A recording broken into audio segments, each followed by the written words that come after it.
Those of you who don't know Jermaine, he is on our board of directors. He's VP of our board, and he recently approached me, with a request to participate in Exercise for Recovery. And I want to add that everything that I described, all of our programs are free. All you have to do is ask. And Jermaine reached out, and he's got a story to share about Exercise for Recovery and our incredible community partners, Orange Theory, and who are based in Ann Arbor. Jermaine, I'm going to turn it over to you to just share your story about what you've experienced with regard to that program over the last month, or however long you've been at it. All right. Hello, everyone. Welcome to our Wednesday night meeting, which is typically our Monday night family forum. But I just want to just take a moment to just speak about some of my experiences with Families Against Narcotics. As Mario mentioned earlier, I am the board vice president for Families Against Narcotics, Washtenaw County chapter, and fairly often I'm one of the people that's given the spiel that Mario just gave, which is telling people about our free programs and how you can benefit from those programs and how easy it is to sign up. I participate in some of the programs as a volunteer, passing out some of the bus passes, helping other volunteers by passing out clothes and things along those lines. But I never participated as an actual person in need previously. So I went to the doctor maybe about a little more than a month ago, and I was told, hey, you need to lose some weight. You need to do a couple other things if you want to have long-term health benefits. One of them was I need to stop smoking.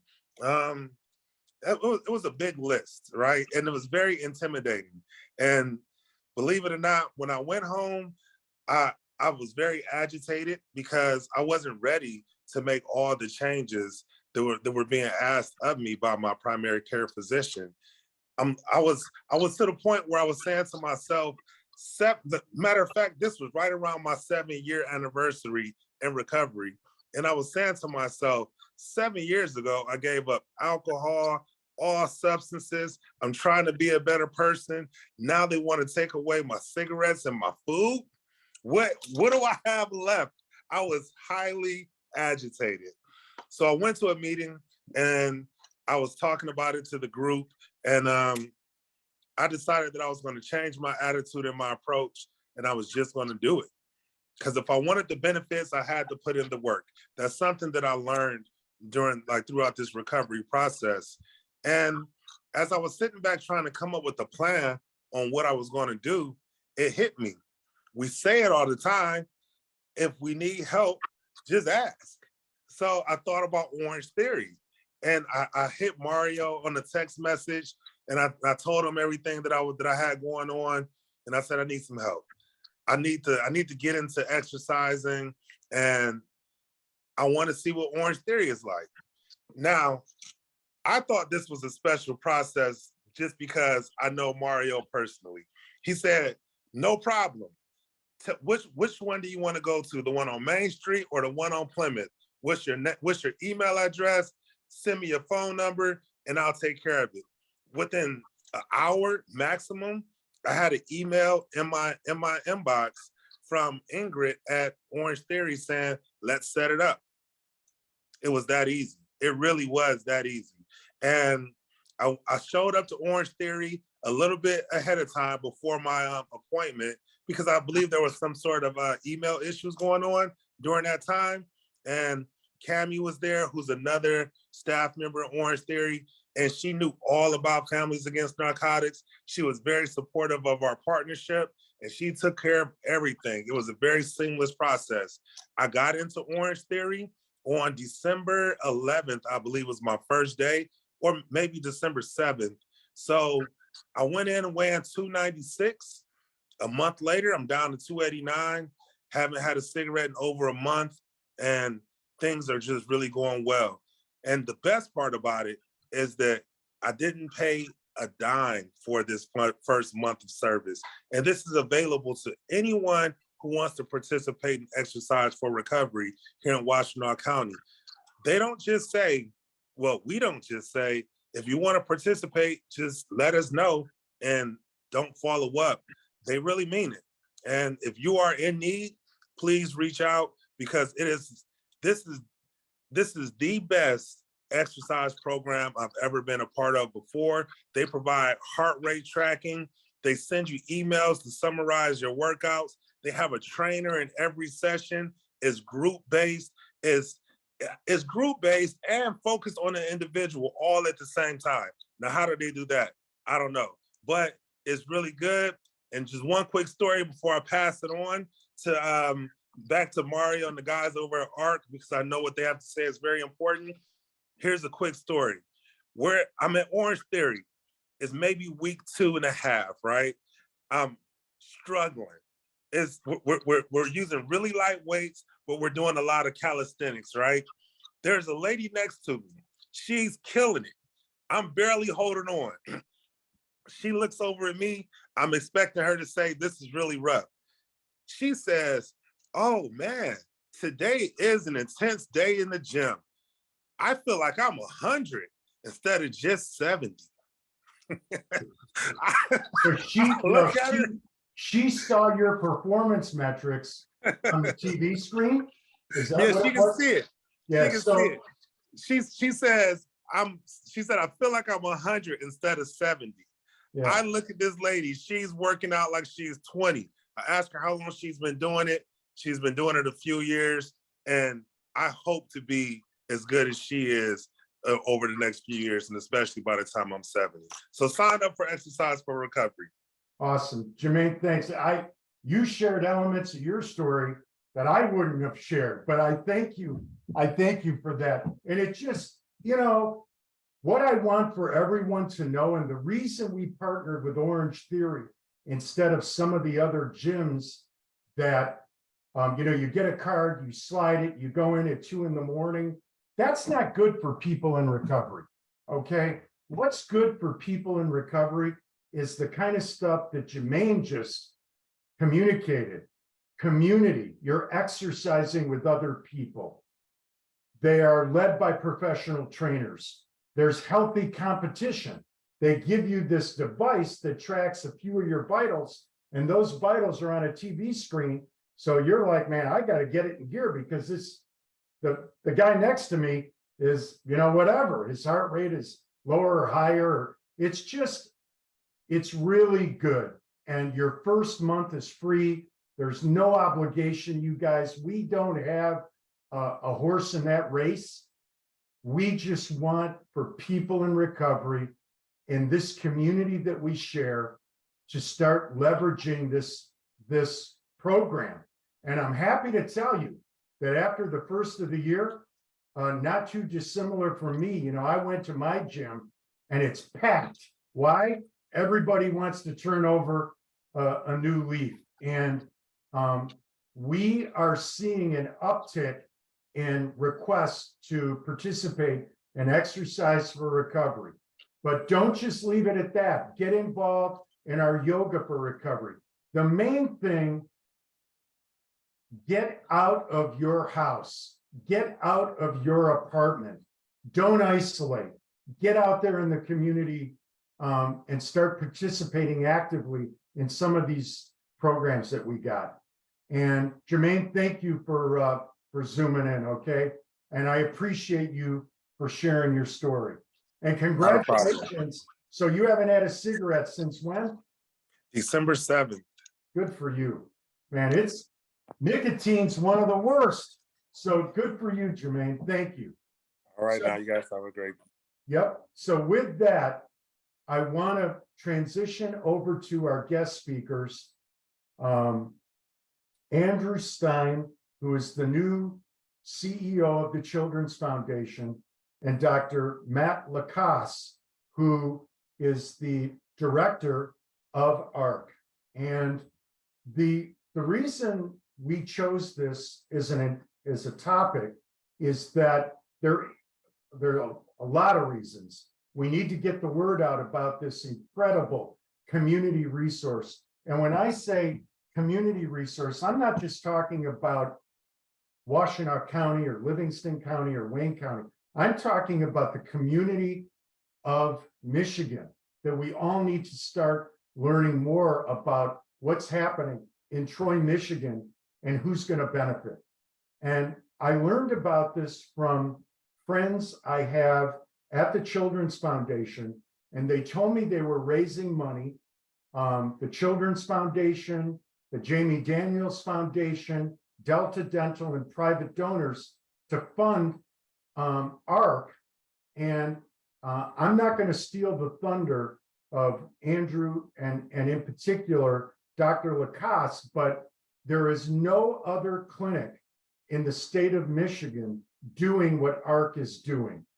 And so when we're done here and you get this information, please help us spread the word to social workers, RNs, physicians, families, your friends, school principals, teachers, counselors, MSWs, SWs, LPNs, psychiatrists, everybody needs to know about this. And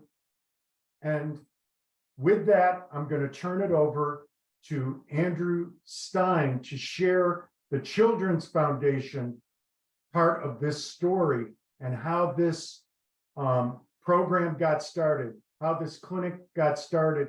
And Andrew, when I heard you talk at the last place where we were together, I thought that your own personal story was also very interesting and compelling, and what drew you to want to be a part of the Children's Foundation team. So with that, I'm going to turn it over to you, and then I'm going to turn it over to Dr. LaCasse. So go right ahead, Andrew Stein. Hey, thank you so much, Mario. Really nice to be a part of this month's forum. Jermaine, thank you for sharing your story. As cliche as it is, my New Year's resolution is to get more exercise.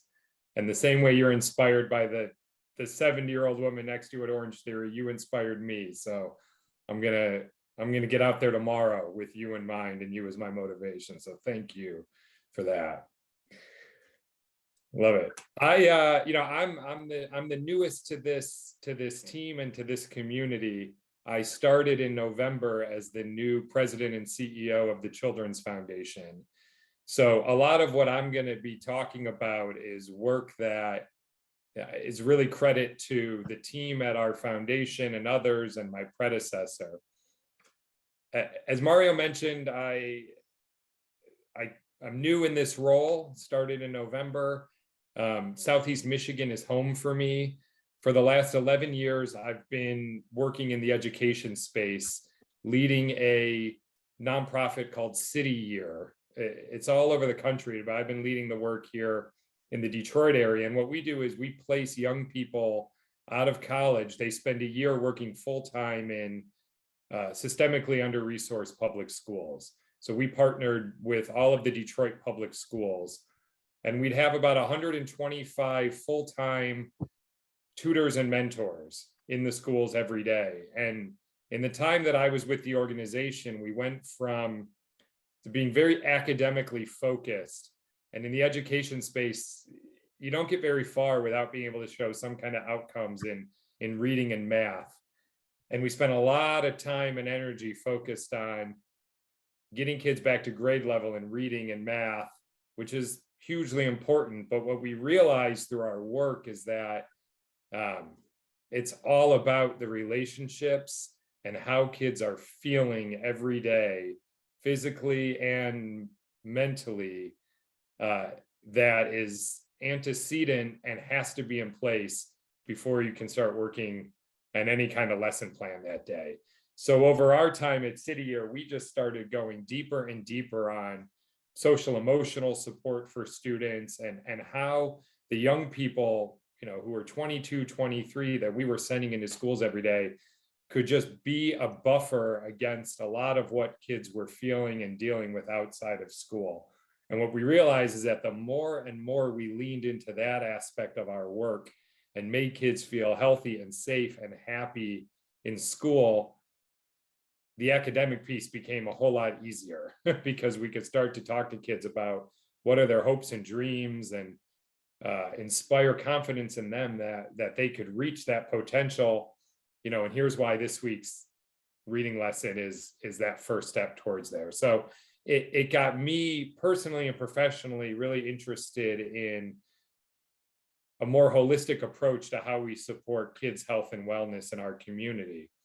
So incredibly proud of the work we did at City Year, but when the opportunity presented itself to come and lead this foundation, it was something that I jumped at because this is a foundation that has been making an impact in the Southeast Michigan region for many, many years. We've grown and we've expanded our reach, which is really exciting, and I'll talk about that in a minute. But ultimately, what I saw this as is an opportunity to stand on a bigger platform and make an even bigger impact on kids in what I call home, and I know Dr. LaCasse calls home, and I'm sure many of you do as well. So that's enough about me. I'm going to talk a little bit about the foundation, our partnership with the Daniels family, and then I want to give a high-level overview of the ARC, but I really then want to turn it over to Dr. LaCasse, who's going to provide a whole lot more details. So Brandon, if you can go to the next slide. So some of you may have heard of the Children's Foundation. If you haven't, we're a foundation focused on the health and wellness of children in our community. We do that by raising and managing and investing philanthropic funds. There's an advocacy component to what we do, and then we also are very strategic and thoughtful on where those philanthropic dollars go to make the greatest impact in our community. We were born out of the Children's Hospital in Detroit, which is part of the DMC, the Detroit Medical Center. When DMC converted from a nonprofit and sold to a for-profit hospital system, there had been generations of philanthropic assets that had been given to support programs at the hospital. The Children's Foundation now manages and invests those philanthropic assets in education and research and programs like Child Life at the hospital. But over the years, we've had donors who have wanted to expand their reach beyond the hospital. So we've begun supporting other initiatives and organizations in the area that are focused on the health and wellness of children. And a big area that we've really leaned into over the last 6 or 7 years is substance use. And go to the next slide. What really got our foundation started on the work in the substance use disorder area was getting to know Ken Daniels and Lisa Daniels Goldman, a couple who lost their son Jamie in December 2016. He was in a sober living facility in Florida, died of an overdose at age 23. And Ken and Lisa and their respective spouses now and family, started to turn their pain into action and partnered with the Children's Foundation and created a fund at our foundation that we call the Jamie Daniels Foundation. The gentleman on the Zoom tonight named Chris Perry, who is the executive director of the Jamie Daniels Foundation. So he's really our person at the Children's Foundation who leads the work in the substance use disorder space. But the foundation, in partnership with the Daniels, have raised philanthropic resources over the years to support prevention, recovery, and stigma reduction. We've granted a fair amount of money to recovery programs on college campuses throughout the state. All the big ones: Michigan State, U of M, Wayne, Central, Ferris, Oakland, et cetera. If you're connected to a college, university in the state that is looking to build out its collegiate recovery program, sober living activities, sober tailgates, things like that, let us know. We'd love to talk to them. Done other things all around prevention and recovery and stigma reduction.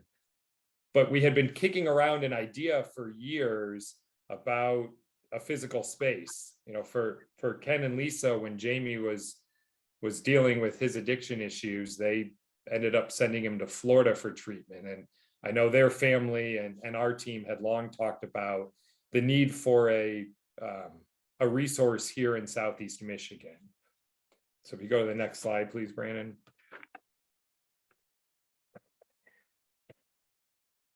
That's really what got us started down this road of forming what is now the AARC, the Adolescent Addiction Recovery Center.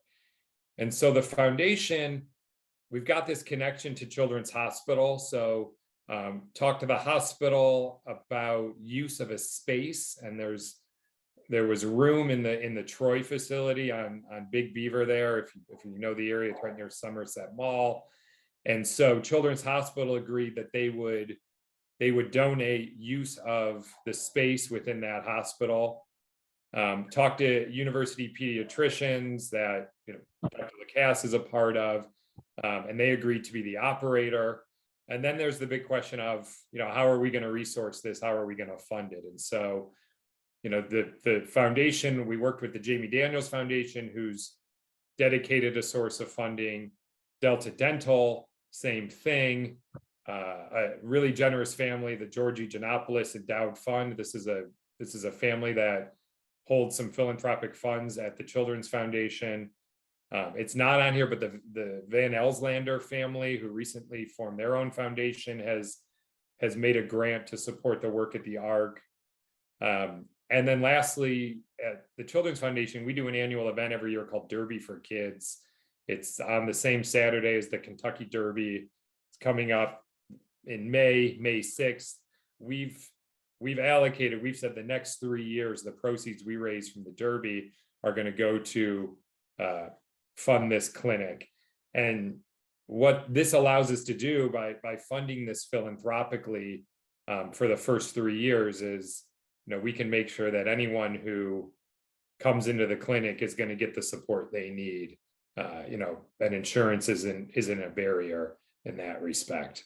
And we'll learn over time, what the hospital and university Peds is able to bill insurance for. But whatever that gap is, we're going to make sure we stand in that with philanthropic resources, so that this is a resource for anyone in our community who needs it. So a bit about the foundation and I think how we got to this really, really exciting project of the AARC. And with that, Mario, I'll turn it over to Dr. LaCasse, who can talk a whole lot more about the important work happening there. Sure. And that building is it on Big Beaver, you guys? Okay, yeah, because that is an unmistakable building with those colors. It's impossible to miss. Yeah, and it's kind of apropos that it's colored like that, because it's kind of got a kid theme, with those colors. And trust me when I tell you, when you're driving by it, you can't miss it. So it's right near Big Beaver and I-75, if I'm not mistaken, near there. So with that, yeah, Dr. Matt LaCasse, and go right ahead, Matt. Yeah, thanks for having me, guys. It's wonderful to be here. And yeah, we share the same passion of helping folks in need with substance use, right? So exactly, the gist of this meeting is that we now have an Adolescent Addiction Recovery Center, an outpatient based addiction treatment center specifically for adolescents. What's also beautiful about it is that we say adolescents. Right now, we're only taking kids under 18, but we carry them into young adulthood, right? So for adolescents and young adults. Yeah. So my name's Matt LaCasse. I'm a psychiatrist. I'm a general adult psychiatrist, as well as a child and adolescent psychiatrist and an addiction psychiatrist. So my real passion is addiction work, specifically adolescent and young adult addiction. I have a special place in my heart for Washtenaw County because I trained in Washtenaw County for a while at the University of Michigan at their child and adolescent psychiatry training program, which I enjoyed. And now I'm at Children's Hospital of Michigan. Then I went out to Colorado for some addiction work. Learned from some of the best and in the field of child and adolescent addiction. Colorado has been sort of on the forefront of facing some of these issues, and they have some of the figureheads in the field, which is really nice. And we're bringing some of those folks here and starting our own initiatives. So as sort of Mario and Andrew said, this clinic actually absolutely would not be here today as it stands without the Children's Foundation. They, them and their generous supporters and donors, this is their clinic and they are to thank for this, which is really special. It's should not go understated how special it is that those people, you know, were able to make all this happen and ultimately change lives. So thank you to you guys. And yeah, it's awesome. I anticipate, right, in today's healthcare landscape, addiction services and mental health services often aren't reimbursed all that well by insurance companies. That's why they're difficult to find. That's why so many psychiatrists and whatnot charge cash only, yada, yada, yada. So as we expand, I anticipate that we'll always have some sort of lean on philanthropic support, because that allows us to do things the right way, right? You guys go to your doctors these days and the doctor comes in for 4 minutes and you say, you know, what the heck, I kind of wanted a little bit more. It's a common story that I hear. And it's not because, you know, physicians don't want to spend more time, but, you know, sometimes they're getting squeezed, and it's the same with, you know, with mental health. So doing it this way allows us to spend the time that we need with the families and with the kids to allow them to heal. And then it also allows us to not turn anybody away, right? So we will not discriminate based on your ability to pay, how many resources you have, what insurance you have, right? And if you're familiar with the landscape, unfortunately, there are a lot of places that do discriminate based on ability to pay and your insurance, right? Like, oh, yeah, you have a life-threatening problem, you know, of addiction, but unfortunately, we don't take your insurance, and there's a 6-month wait, you know, things like that. So we doing it this way allows us to avoid many of those hurdles and allows our patients to avoid those hurdles, which I hear about all the time. I'm sort of splitting roles. I came to the DMC, so I work at DMC Children's Hospital of Michigan as their sort of psychiatric lead, and during the day I do consult liaison psychiatry, meaning that I help out the medically hospitalized kids with any psychiatric issues that come up. But that's a different story. And so I would like to share and just talk a little bit about some things, if that's okay. And ideally, you know, other people can jump in, and Mario and Andrew, if there's something that makes sense that, you know, that I want to expand on, or you guys want me to expand on, please let me know in the chat too. And I imagine you guys can all see this, right? Yes, we Cool. got it. So this is the beautiful multicolored building. It's at like the northeast corner of I-75 and Big Beaver. It's called Children's Hospital of Michigan Troy, but it's actually, and people think it's a hospital, but it's more of an outpatient center. So the first floor is an emergency room. And then the second and third floor are actually outpatient offices. There's an outpatient surgical suite up there, and then the rest of it is outpatient offices. So there's like outpatient neurology, outpatient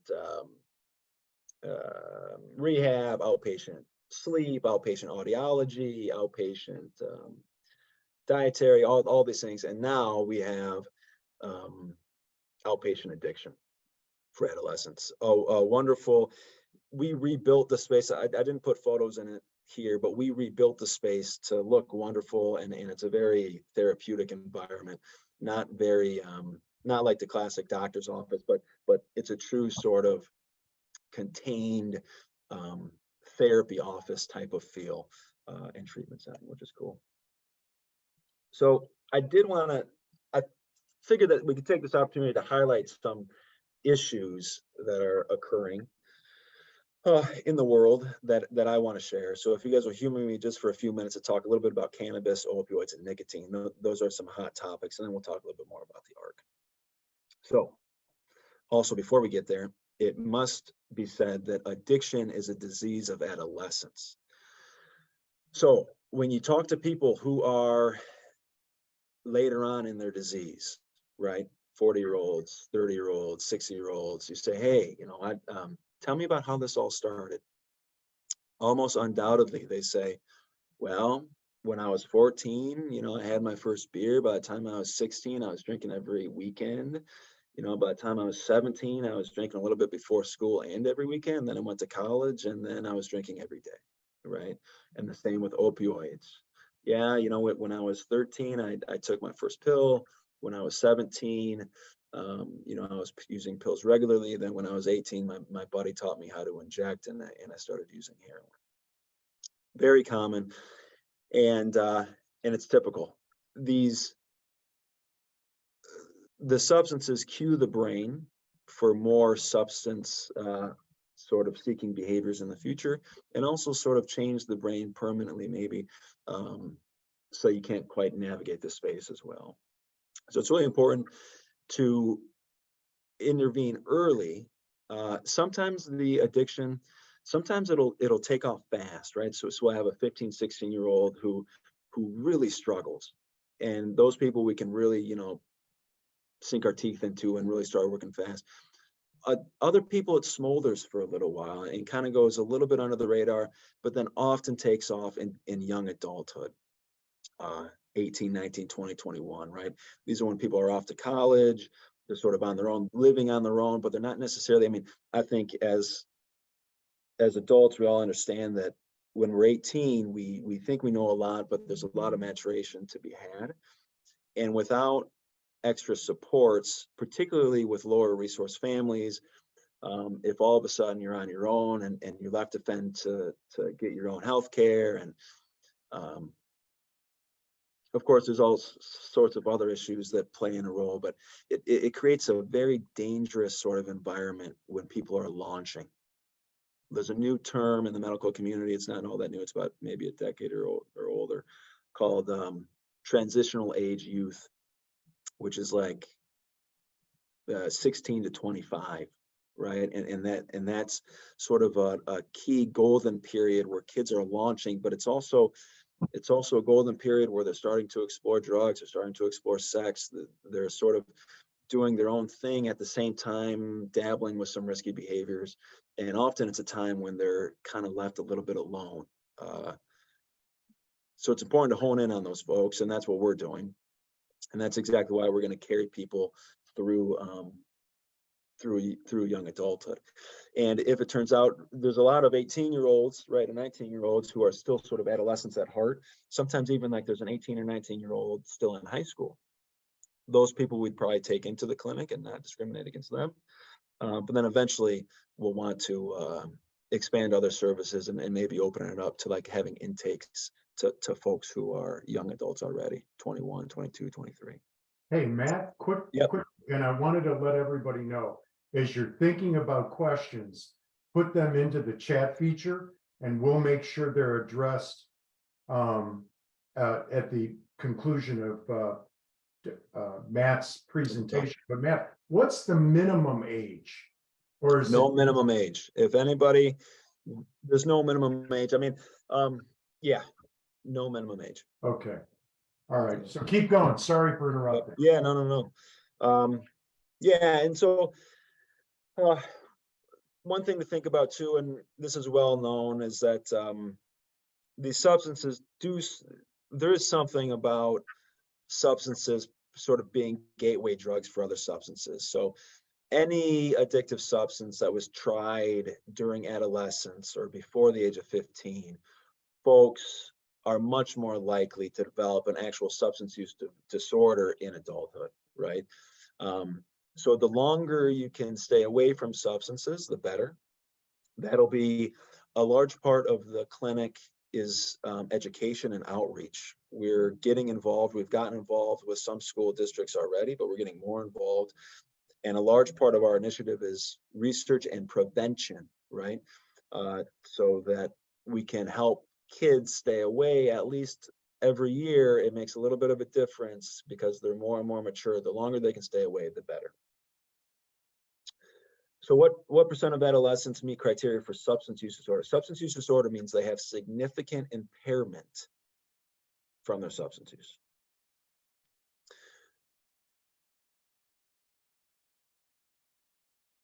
Roughly 5%. So this number is from 2019 survey. It generally hovers right around 5%, which I think is a lot, right? So 5% of the youth, adolescents, actually are struggling with substance use, right? Marijuana is a very hot topic. Sort of the classic marijuana is on the left, the leaf marijuana, flower marijuana, bud marijuana, but then down in the bottom right are these other marijuana products, right? Waxes and dabs and tinctures and oils. These things are often highly concentrated THC products that in today's world are really dangerous. And we'll talk a little bit more about that in a minute. So I just have these little things that I want to mention. Marijuana is now the medicine of pregnancy. I don't know if you guys have come across that, but we have clinically, we see it all the time, as well as in literature. Folks are using marijuana likely because of the landscape that marijuana is currently on as far as legalization, and sort of like the general public's understanding about it.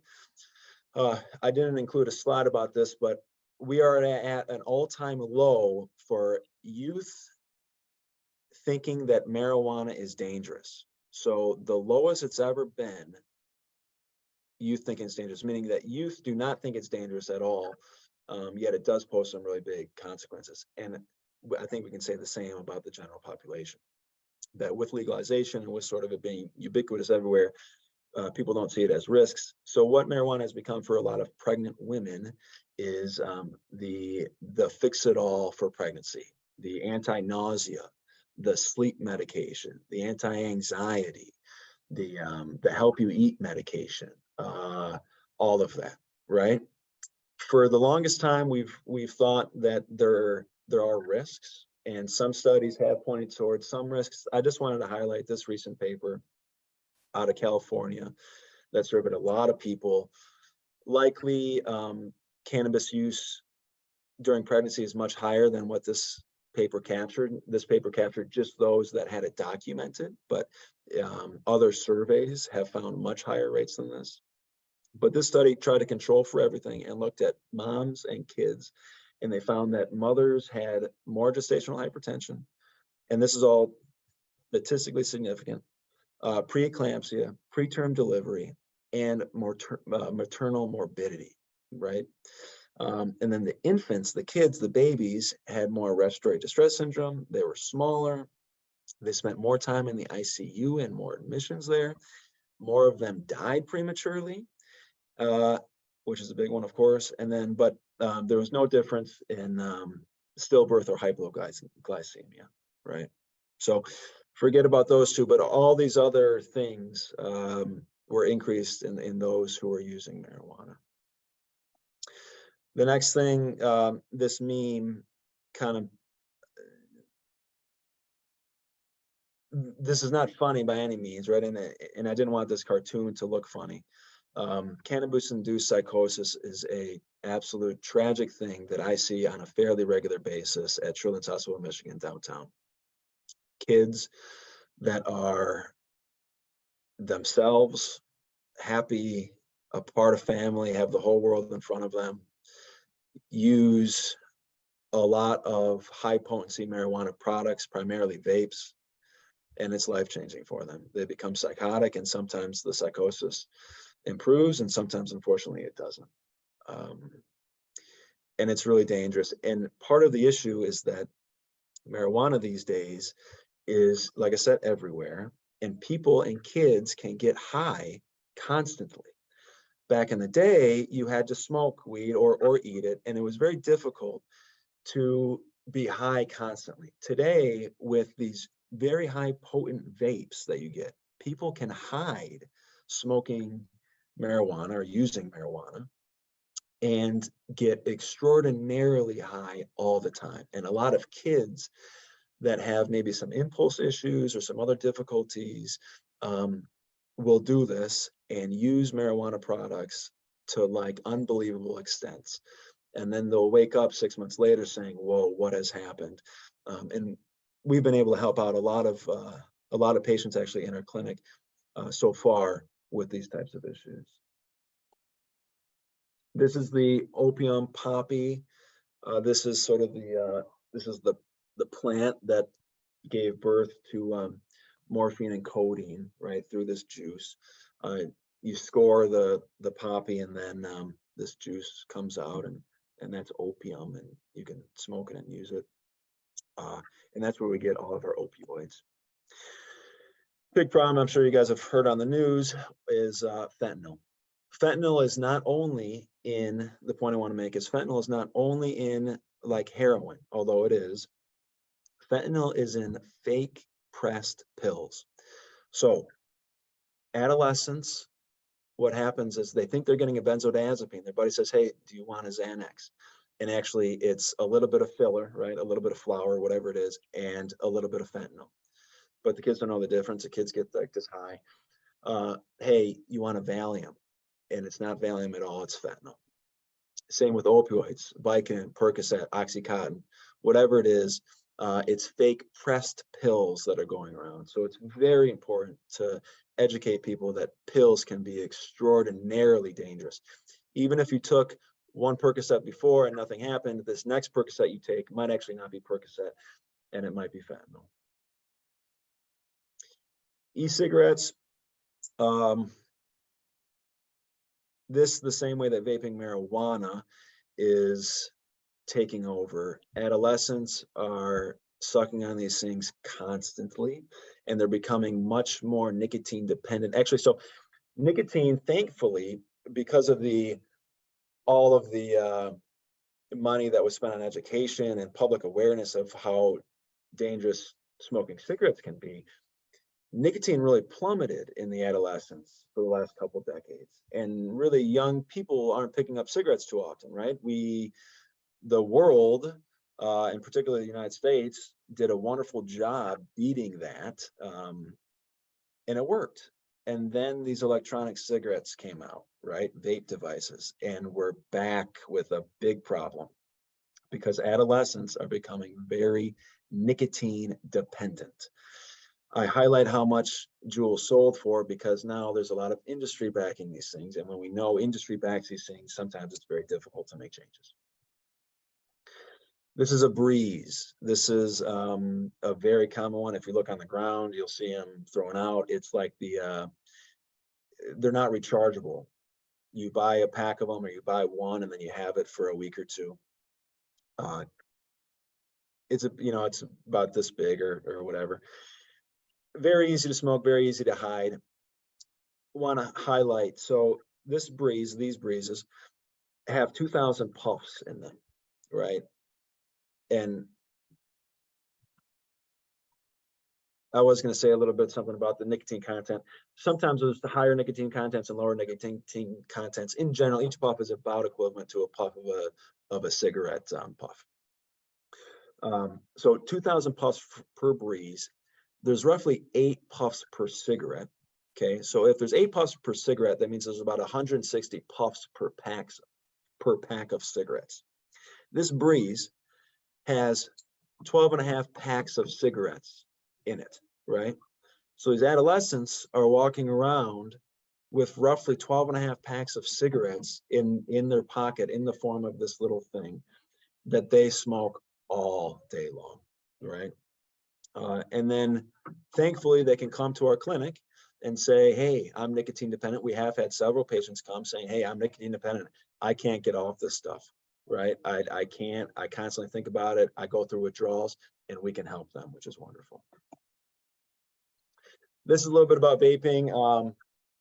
This came out of Washtenaw County. So this is part of the Monitoring the Future study, which is run out of University of Michigan, and my favorite epidemiologic study. They do a wonderful job. Long story short is that this vaping increase that we've seen is tremendous, and a lot of people are vaping. So if we notice, this is within the last 30 days.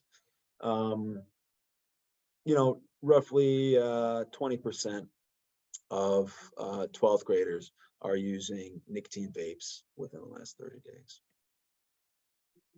This is life loss. This is a very, this is a sad slide, at the same time a real slide.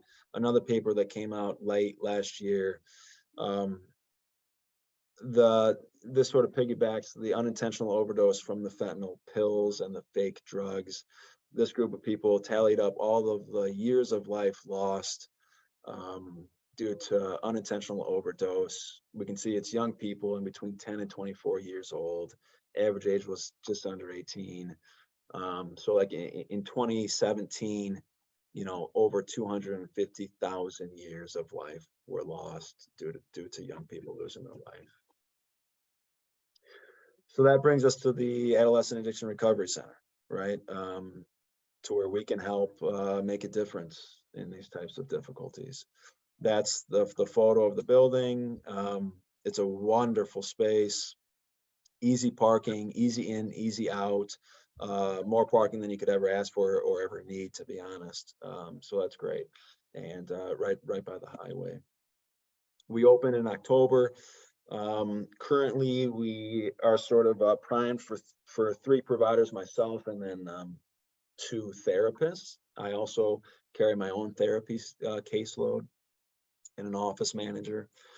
It's outpatient based, meaning that you know, visits are once or twice a week, and then they go home. I think we have a truly special therapeutic approach. We use a lot of acceptance and commitment therapy, a lot of motivational interviewing, a lot of emotionally focused family therapy. So the overall idea is to help empower kids to get back towards their values, or to help find their values again, and then start making decisions to act and make decisions that bring them closer to their values and the things that they care about, and ultimately further away from the substances. And folks, the kids really do understand, right? When they get into a dark spot with substances, they most often say, yeah, you know, I need some help, and let's reconnect with who and what matters. And then with the families, we do more of the same. Get them involved, get everybody on the same page, have family members become vulnerable emotionally with each other, and sort of look at how our emotions sometimes impact our thoughts and feelings, and how those can sometimes drive our interactions with our peers or with our family members. Oftentimes, of course, there's a lot of emotion during these times when we have family members who are struggling with addiction, or when we have children, you know, who are breaking rules and struggling with addiction, as well as other ways that go along with addiction. And understanding those emotions and then being able to navigate them as a group can be tremendously helpful. And it's really wonderful when it works.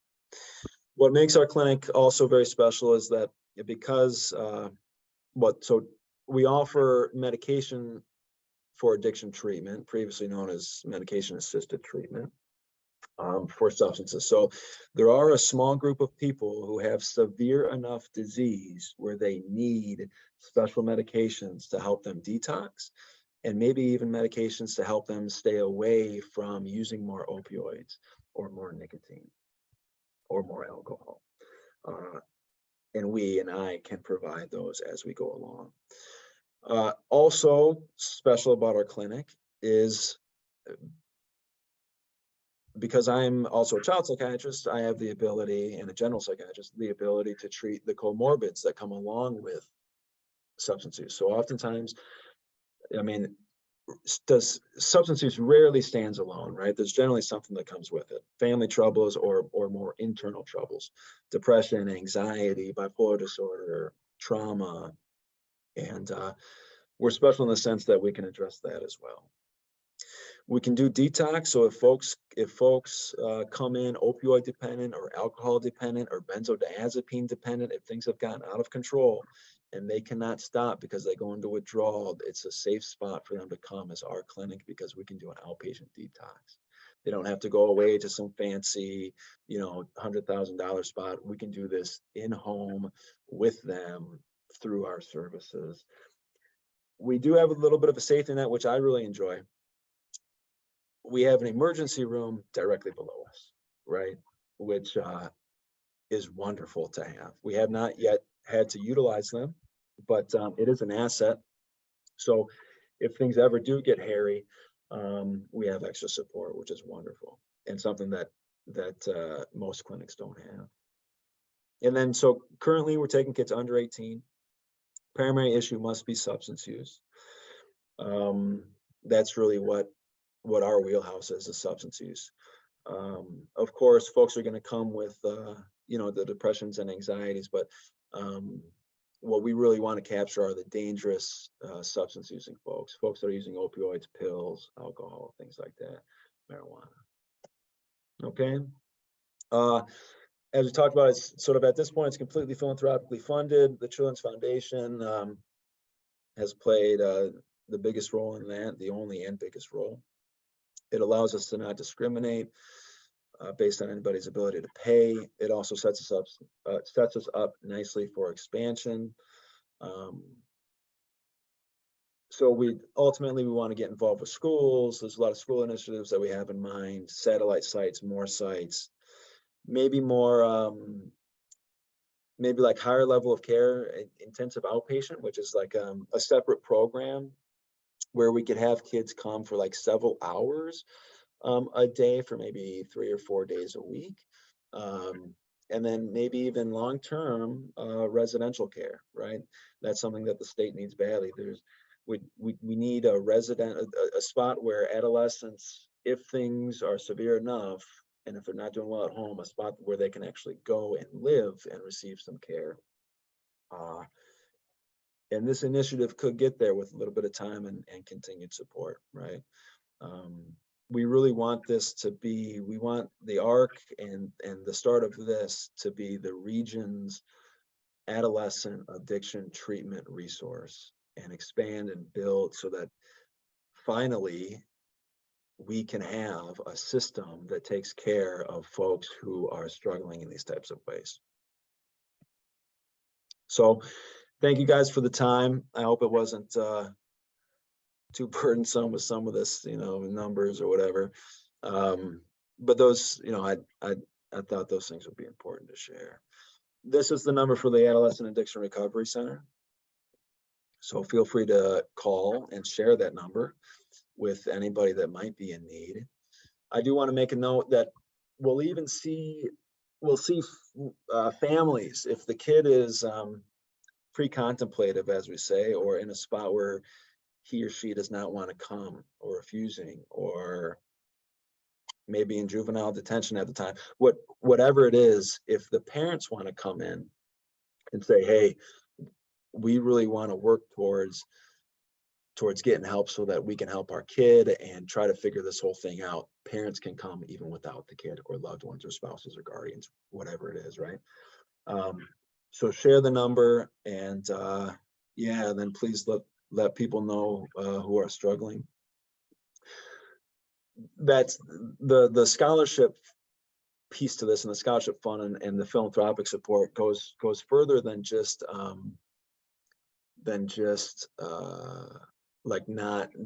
providing care for those who don't have insurance or who can't pay, but also if there's families that struggle with vehicles, right? We can get them taxis to their appointments. There's some really special things that we can do when we do it in this type of way that breaks down barriers to people getting help that they need. This So is, thank you guys for your time. yeah, Matt, this has been phenomenal. And, we've got some really good questions that have come up. But hopefully for all of you who are participating, you can see why we wanted to spread the word, right? I mean, and, I'm going to start with this one question now. Right off the bat, there was somebody that said about, do we have a wait list? And do you currently have a wait list? Will additional staff be added to accommodate a wait list? How do referrals work? Are you connected with other treatment providers, healthcare providers, PIHPs, et cetera, for referrals? Let me take on the last part of that, Matt. We did have a PIHP, our own in Washtenaw County, reach out asking when Nicole Edelman, who heads up for our county, found out about this. She was unaware of this resource, asked for the flyer, and if she's not on herself, she's got representation on learning more about this. So yeah, and but more specifically to answer that question, we are not, the reason we're doing this, we want to be connected with more primary care doctors, the feeders into AARC, so that they get really busy fast, right? Am I speaking out of place here, you guys? I mean, I want to make sure Andrew Stein has a problem of going to ask for more money, okay? That's the goal here, because as I mentioned, there's no one else in Michigan doing what AARC is doing. And they want to get busy, and they want to get busy as rapidly as possible. So another question, this is a great question. I want to get to Dr. Gordon's question too, but that's a little bit more in depth.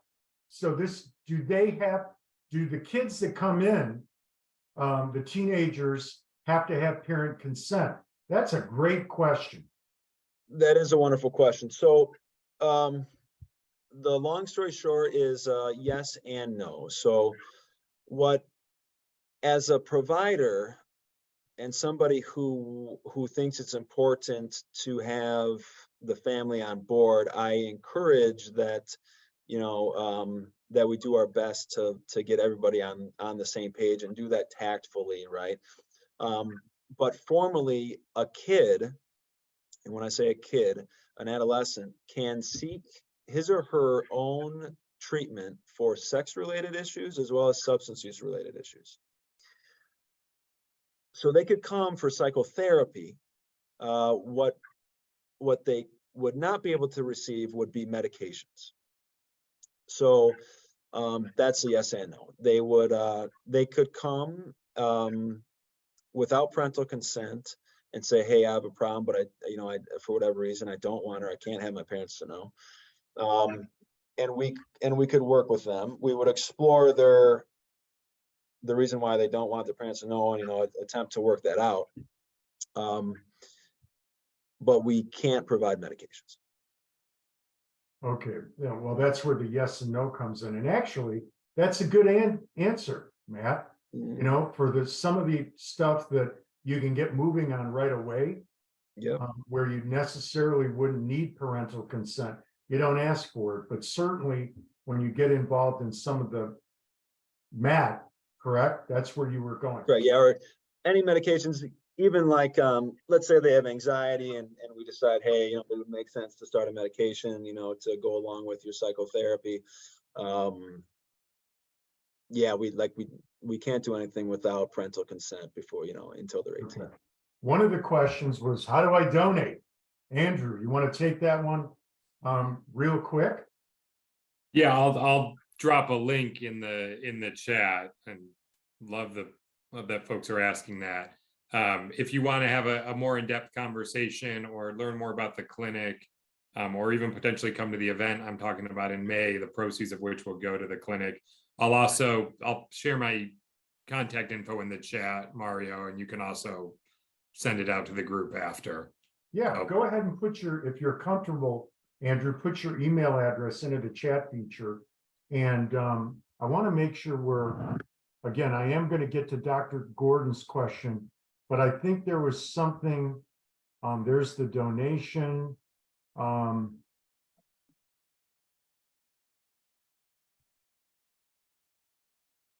Yeah, so I'm gonna get to Dr. Gordon's question here.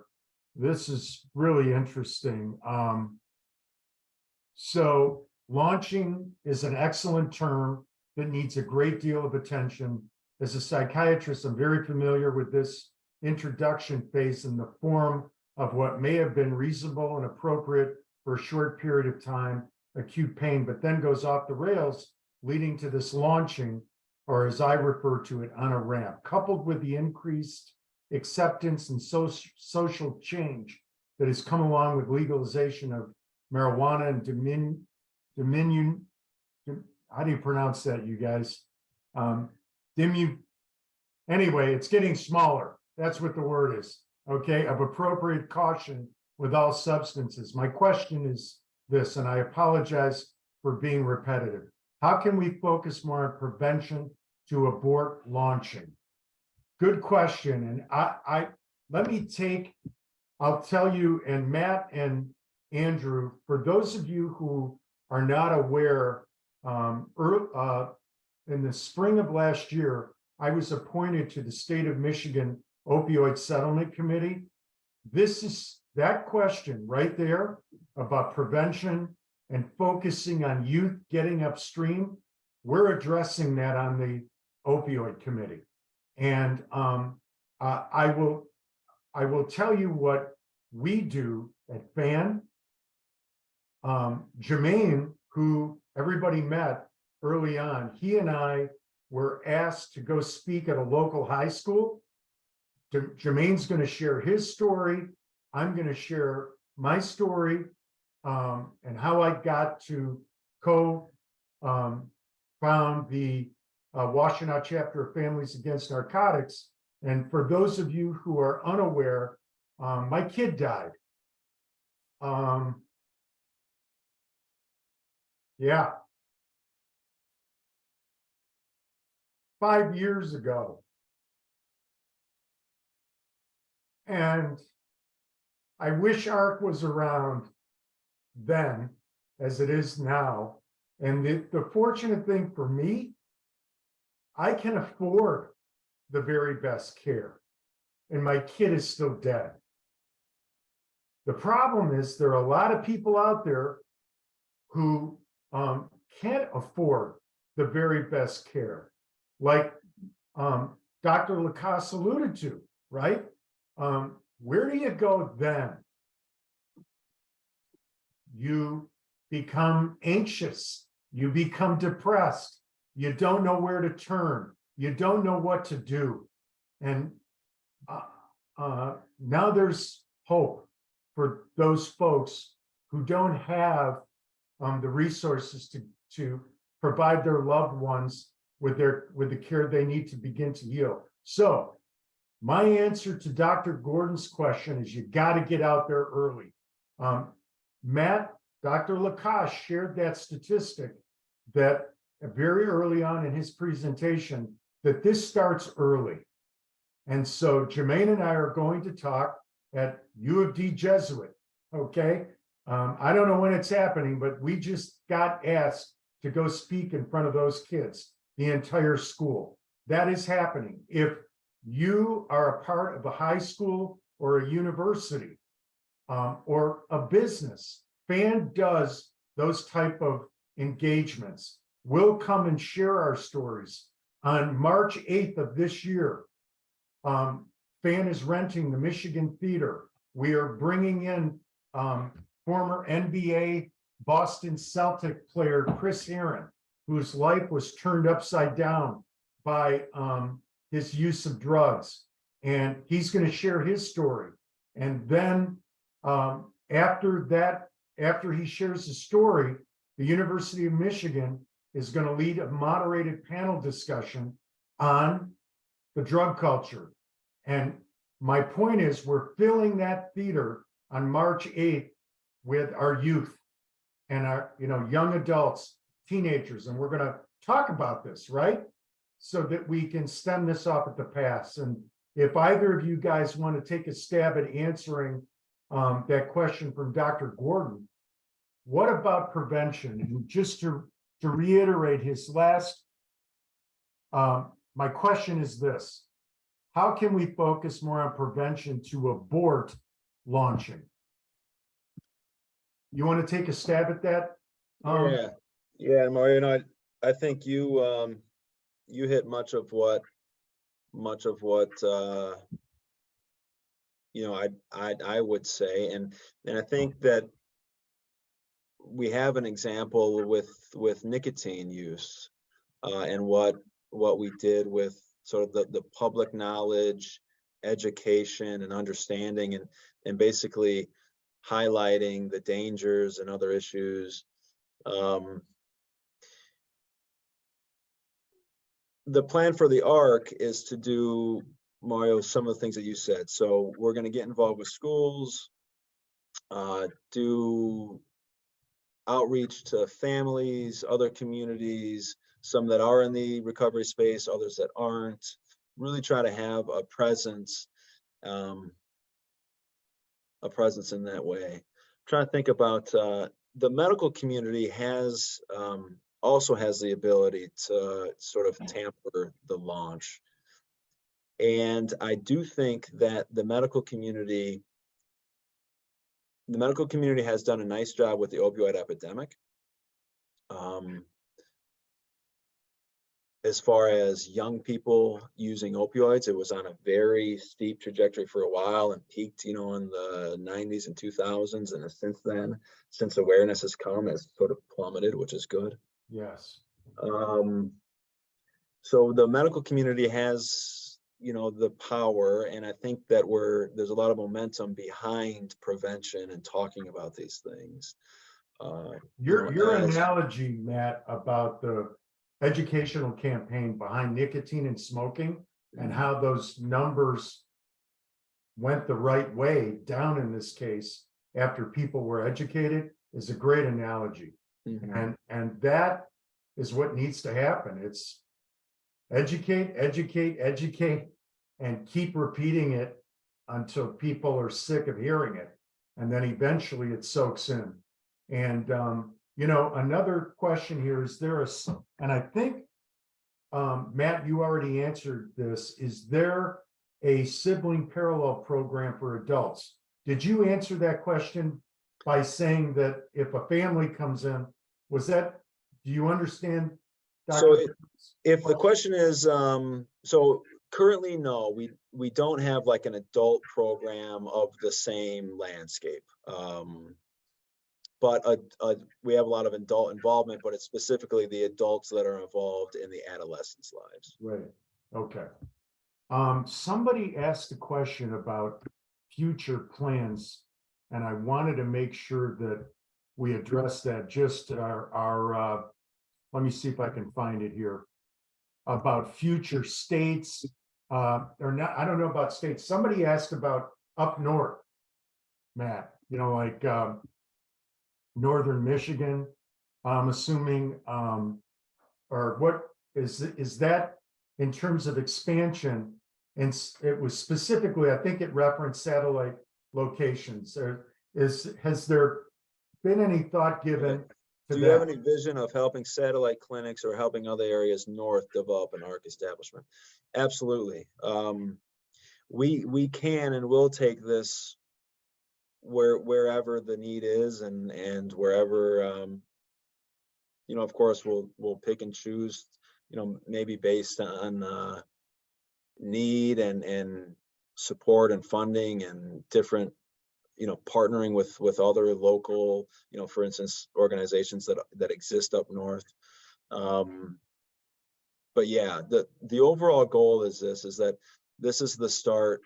It's very special now, and it's the start of something very special to come with the plan for tremendous amounts of development so that we have a system of adolescent treatment.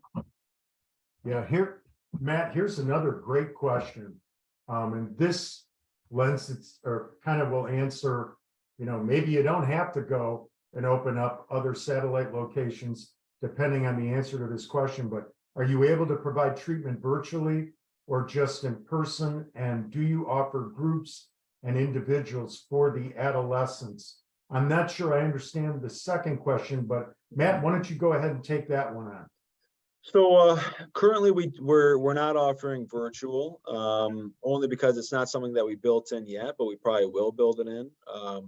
Again, we're only on, we've only been going for a couple of months, and there is something.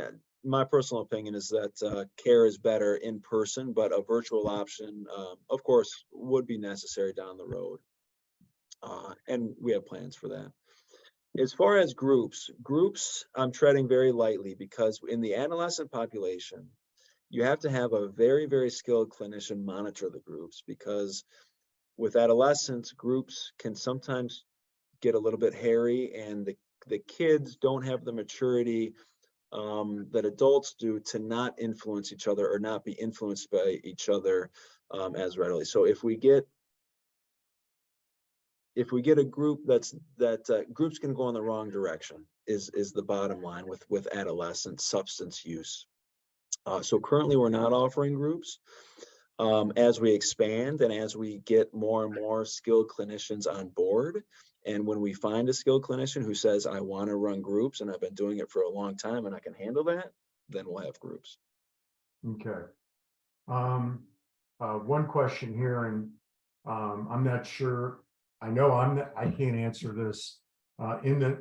Maybe one of you guys, either Andrew or Matt, in the news recently and tied to border security concerns is the issue of synthetic precursors from China into Mexico, making their way to the US with jaw-dropping statistics in terms of availability. Have any organizations considered touching the third rail and truly engaging this as a root cause and potential solution? I don't have an answer about the third rail. Do either of you guys know anything about that? I don't. I'm not all that educated on it. My one thought is that in general, and this is sort of maybe the pessimistic view, but substances are going across the border almost regardless, right? So if there's a tremendous amount of work that goes into, the, I guess, southern border, for instance, then they'll come via air or a different route. Substances have been around forever, and they continue to evolve, and I don't anticipate a time when we get to sort of live in a community that's substance free. But you're exactly right, Doctor, that the fentanyl issue, with fentanyl coming into the country, is an enormous issue, and it's taking lives. Okay. We've got a comment. While all children and adolescents deserve to be targeted for prevention, it seems that children of parents who already struggle with SUD and are in a treatment program may be a good place to start prevention awareness. So perhaps starting programs in the clinics where adults are being treated would be very beneficial. Without a doubt. Mary Kay Hicks, you're exactly correct. So you want to add? Can I say something on that? So great point. There is Brighton Center for Recovery in Brighton used to have an adolescent residential treatment facility. They don't any longer, but they do have a very special thing, and they have exactly what you're talking about. They have a child group. I actually happen to have the flyer right here. They have a child group. So it's for kids age 7 to 12.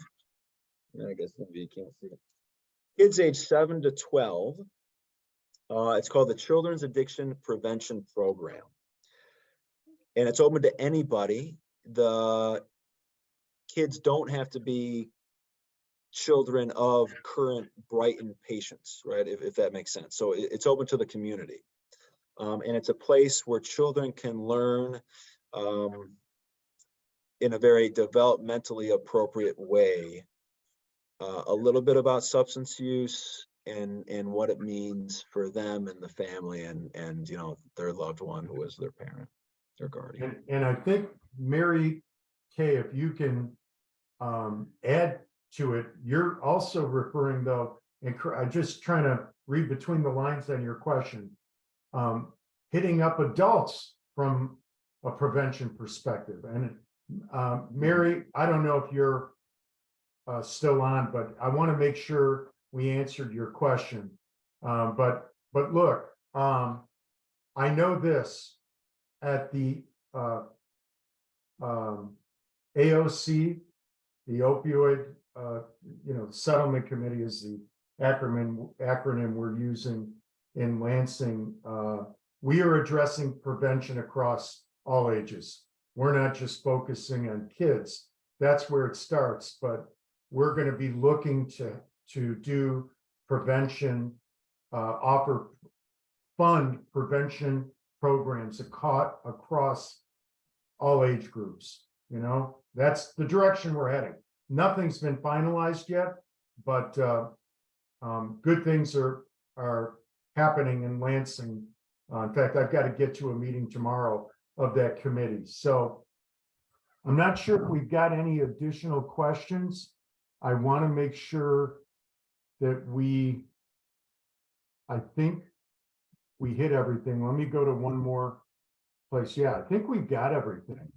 So I want to add a couple more things before everybody heads out. The survey link is in the chat feature now. Those of you who participated tonight will be emailed that link. So if you don't want to cut and paste it and take it with you, don't worry about it. We will respectfully ask you to complete that survey at your leisure. Let us know what you think. We've got two more messages here. I work in adult addiction medicine and love it. And thanks to this presentation, will now incorporate prevention for my patients' children into my daily practice. That made it all worth it, huh, LaCasse? Yeah, And absolutely. Andrew, right there. And that's why we do what we do, and to spread the word about this this incredible resource. But so February's meeting, as I mentioned, will be on DBT, dialectic behavioral therapy, and how it's not just for, its roots are in bipolar and those types of mental illnesses, suicidal ideation, but it's based in mindfulness, meditation, very structured, highly efficacious. It works. And we're going to talk about its relevance to addiction and substance use disorders. And we've got a neuropsychiatrist who's going to be our guest speaker. And we have 3 incredible practitioners, DBT trained therapists who are going to talk about that. That's the second Monday in February. And then, like I said, in March, we're all going to be at the Michigan Theater listening to Chris Heron's story, followed by a moderated panel discussion by the good folks at the University of Michigan. So I wanted to thank everyone for participating. Dr. LaCasse, you're awesome. Andrew, so good to have you as a part of the Children's Foundation team. And I want to give a shout out to your predecessor, Larry Burns, who I got to know. That guy was helping me when very few others would. And sad to see him go. I know he's down in Florida now doing a lot of, even though he says he's retired, I kind of think he isn't, because he's he's picking up the ball and doing good for people in the state of Florida. But I just wanted to say thank you to Larry Burns. You got some big shoes to fill, Mr. Stein, but I'm glad you're on board. And so thank you for everyone. If you guys have, we've got one more person here.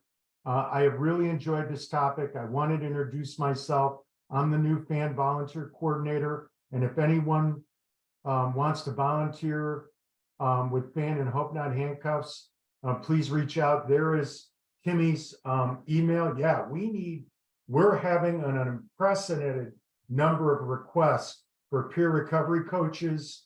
And, you know, the pandemic, that social isolation threw all of us for a loop, but people in recovery were particularly affected.